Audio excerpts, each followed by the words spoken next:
কোপার সেমিতে Messi Alvarez জাদু, কানাডাকে হারিয়ে ফাইনালে আর্জেন্টিনা। ইউরো থেকে ছিটকে গেল এমবাপ্পের ফ্রান্স, টানা জয় নিয়ে শিরোপার লড়াইয়ে স্পেন।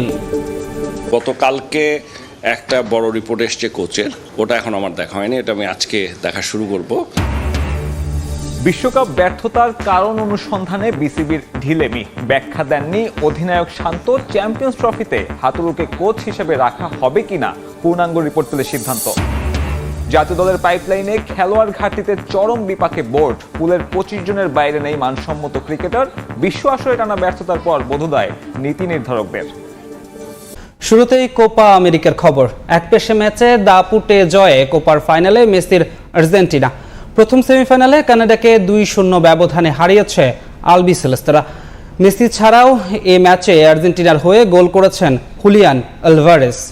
এই মুহূর্তে ঢাকা বিশ্ববিদ্যালয়ের টিএসসিতে আছেন রিপোর্টার তাজিন খন্দকার। আর্জেন্টিনার দারুণ জয় আর ভক্তদের উচ্ছ্বাসের সবশেষ জানতে সরাসরি চলে যাচ্ছি তার কাছে। আর্জেন্টিনা আবারও ফাইনালে, কোপা আমেরিকার ফাইনালে Argentina back to back final এবং আরও একটা কোপা আমেরিকা জয়ের প্রত্যাশা দর্শকদের। এখানে টিএসসিতে যদি আমি একটু চিত্রটা বলতে যাই, যে দর্শকদের উন্মাদনা কিন্তু একেবারে চোখে পড়ার মতো। এখানে একেবারে কাকডাকা ভরে কিন্তু দর্শকরা উপস্থিত হয়েছেন। সেখান থেকে একেবারে প্রিয় দলের খেলা নিয়ে যে উন্মাদনা ছিল, এই উন্মাদনা কিন্তু আমরা দর্শকদের মধ্যে দেখেছি। এবং এখানে যারা উপস্থিত হয়েছেন তারা কিন্তু একদম শেষ মুহূর্ত পর্যন্ত উপস্থিত ছিলেন। তাদের মধ্যে এই যে লিওনেল মেসির বেশ কয়েকটা মিস তাদের খুব একটা হতাশা ভর করলেও এরপরে কিন্তু লিওনেল মেসি সেই হতাশা আসলে দূর করে দিয়েছেন। যদি একটু দর্শকদের সঙ্গে কথা বলতে চাই যে আজকের ম্যাচটা নিয়ে দর্শকদের আসলে উন্মাদনাটা কেমন ছিল, যদি একটু দর্শকদের রিয়াকশনটা জানতে চাই। কেমন দেখলেন আজকের ম্যাচ? তো আজকের ম্যাচটা তো আমরা ইনশাআল্লাহ চ্যাম্পিয়ন হবো। সামনে যেহেতু আমাদের সামনে কিন্তু উরুগুয়ে আর কলম্বিয়া, তো আমরা চাইবো যে কোনো দল হোক, আমরা ভয় পাই না। আমরা ব্রাজিল টিম না যে আমরা যে কোনো দলকে ভয় পাইবো। আমরা হচ্ছে শক্তিশালী টিম, কোপা আমেরিকা ইনশাআল্লাহ চ্যাম্পিয়ন হবো। তো আমাদের এটাই প্রত্যাশা। দেখেন ব্রাজিলরা কিন্তু যখন খেলা হয়েছে তখন ব্রাজিলও সামর্থ্য ওই সাইডে ছিল, স্যার যখন আমাদের গোলকিপার কাছে গেছে তখন বুয়া চিল্লাইছে। এখন দেখেন ওরা সবাই চলে গেছে।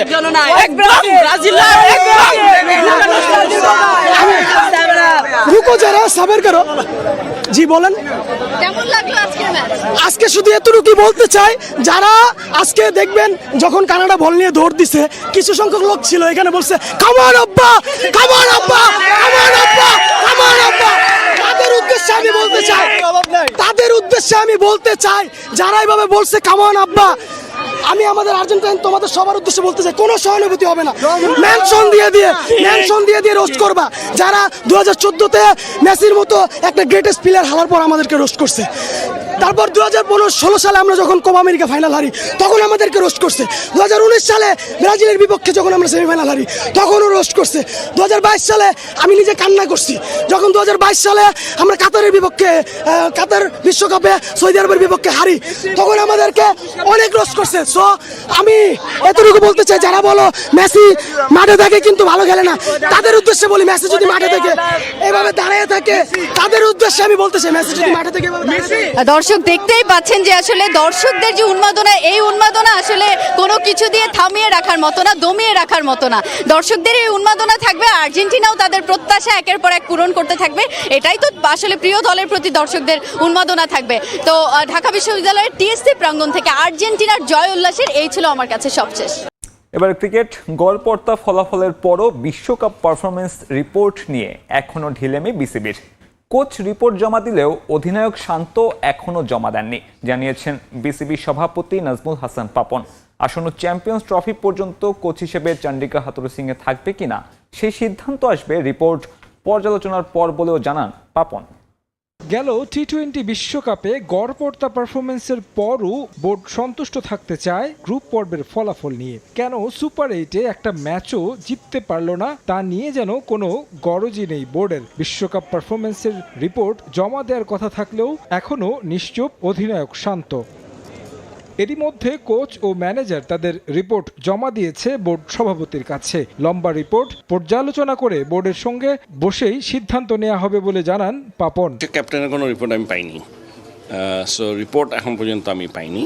This is number one. আমি ম্যানেজারের রিপোর্ট পেয়েছি, এবং খুব সম্ভব গতকালকে একটা বড় রিপোর্ট এসছে কোচের, ওটা এখন আমার দেখা হয়নি, এটা আমি আজকে দেখা শুরু করব। সো এই দুটা জানি। ক্যাপ্টেনের সাথে আমার কথা হয়েছে, আলাপ হয়েছে। এদিকে বিশ্বকাপে ঘটে যাওয়া বেশ কিছু ঘটনায় প্রশ্ন উঠেছে নানা বিষয়ে। তাসকিনের টিম বাস মিস করার বিষয়টি বাইরে আসায় অনেকেই সন্দেহ করছেন দলের মাঝে কোনো ধরনের কোন্দল আছে কিনা। তাছাড়া এমন পারফরমেন্সের পরও কতদিন প্রধান কোচ হিসেবে রাখা হবে হাথুরু সিংকে। ক্যাপ্টেনের কথা বলেন, ওর সাথে কথা হচ্ছে ওইটা ঠিক উল্টাটা বলেছে। সো অ্যাবসোলুটলি এরকম কোনো কথাই হয়নি এখন পর্যন্ত। আমি যে কটা রিপোর্ট পেয়েছি কোথাও এ ধরনের কোনো কিছু যাই না, তবে সবগুলা পড়া হয়নি। আগে সবগুলো রিপোর্ট পেয়ে নিই, তারপর বোর্ড ডিসাইড করবে। এদিকে এ বছরের শেষ দিকে বাংলাদেশে বসতে যাচ্ছে নারী টি-20 বিশ্বকাপ। তাছাড়া বেশ কয়েকটি ইভেন্টের স্বাগতিক হবে বাংলাদেশ। কথা উঠেছে এশিয়া কাপ আবারও বাংলাদেশে আয়োজন হবে কিনা। সব বিষয় নিয়ে বোর্ডের সঙ্গে আলোচনা করেছে ক্রীড়া মন্ত্রণালয়। 31-এ আমাদের ওয়ার্ল্ড কাপ আছে, ওডিআই ওয়ার্ল্ড কাপ, সেটা আমাদের মধ্যে আছে। এর ছাড়া এখন আছে আমাদের উইমেন্স যেটা নাকি ওয়ার্ল্ড কাপ।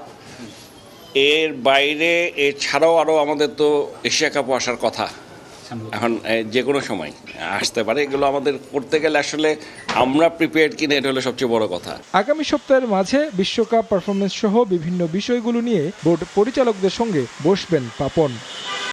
পাইপলাইনে যথেষ্ট খেলোয়াড় না থাকার কারণেই প্রতিযোগিতার অভ্যাস গড়ে ওঠে না স্থানীয় ক্রিকেটারদের মাঝে। পুলে থাকা 25 ক্রিকেটারের সংখ্যা বাড়ানো না গেলে তাই সহসাই মিটবে না এই সমস্যা।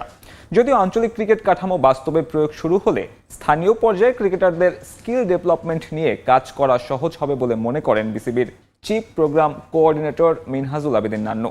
সে লক্ষ্যে এইচপি এবং টাইগার্স নিয়ে ভবিষ্যতের সূচি সাজাচ্ছেন তারা।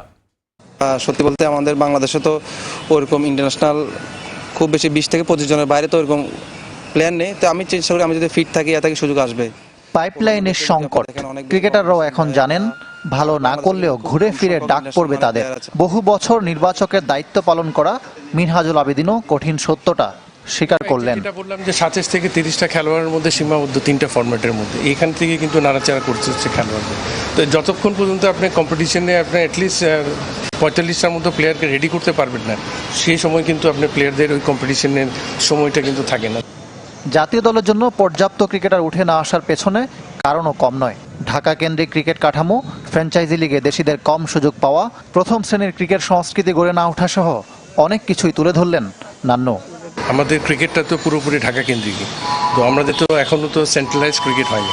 তো এটা যদি আপনি যদি বলেন যে আমাদের 4টা সেন্টারে এখনও রিজিওনাল বোর্ড হয়নি, 4টা সেন্টারে আমাদের হাই পারফরমেন্স ইউনিট নেই। টি-20 ফরম্যাটে এমনি আমরা কিন্তু অনেক পিছিয়ে আছি। আপনার দেখেন আমাদের ঘরোয়া ক্রিকেট যদি আপনি দেখেন, টি-20 ফরম্যাটের অনেক কম সংখ্যক ম্যাচ কিন্তু প্লেয়াররা পায়। আবারও তাই পরবর্তী বিশ্বকাপ ফর্মুলা, পাইপলাইনে অন্তত 45 ক্রিকেটার থাকলে 2 বছরের মধ্যে একটা পরিবর্তন আসবে বলে মনে করেন বিসিবির প্রোগ্রাম সমন্বয়ক। এখানে কিন্তু অনেক চিন্তা ভাবনা করে একটা ফরম্যাটে ভালো দল গড়ে কিন্তু বিশ্বকাপের চিন্তাটা করা উচিত।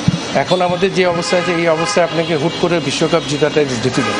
তো সেইভাবে একটা সময়ের দরকার। এই সময়ের মধ্যে দলটাকে যদি আমরা রেডি করতে পারি, আগামী বিশ্বকাপে ভালো করার আশা করি।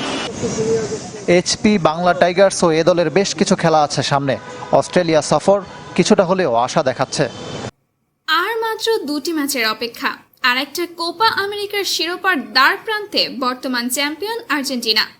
ফেভারিটের তকমা নিয়ে আসর শুরু করা লিওনেল মেসিরা আসরে এখনও টুর্নামেন্ট অপরাজিত। এরই মধ্যে ফুটবলের পরিসংখ্যান ভিত্তিক প্রতিষ্ঠান অপটা তাদের সুপার কম্পিউটারের ভবিষ্যৎবাণীতে বলছে, ব্রাজিলের বিদায়ে কোপা জয়ের সম্ভাবনা বেড়েছে লিওনেল স্কালোনির শিষ্যদের। আসরের শুরু থেকেই চ্যাম্পিয়ন হওয়ার দৌড়ে আর্জেন্টিনাকে এগিয়ে রেখেছিল অপটার সুপার কম্পিউটার। কোয়ার্টার ফাইনাল থেকে ব্রাজিলের বিদায়ের পর এখন সম্ভাবনা আরও বেড়েছে আলবিসেলেস্তেদের। আগের তুলনায় 21% সম্ভাবনা বেড়েছে মেসিদের। ফাইনাল আর্জেন্টিনার সম্ভাব্য প্রতিপক্ষ হতে পারে উরুগুয়ে, কেননা ওপটার সুপার কম্পিউটার বলছে কলম্বিয়াকে হারিয়ে ফাইনাল খেলবে সুয়ারেজরা। তবে শিরোপার লড়াইয়ে তারা হেরে যাবে আর্জেন্টিনার কাছে। আসরের শুরুতে যেখানে আর্জেন্টিনার কোপা চ্যাম্পিয়ন হওয়ার সম্ভাবনা ছিল 30.8%, ব্রাজিল বিদায় নেওয়ার পর সেটা এখন দাঁড়িয়েছে 51.81%। অন্যদিকে উরুগুয়ের সম্ভাবনা কেবল 27.60%।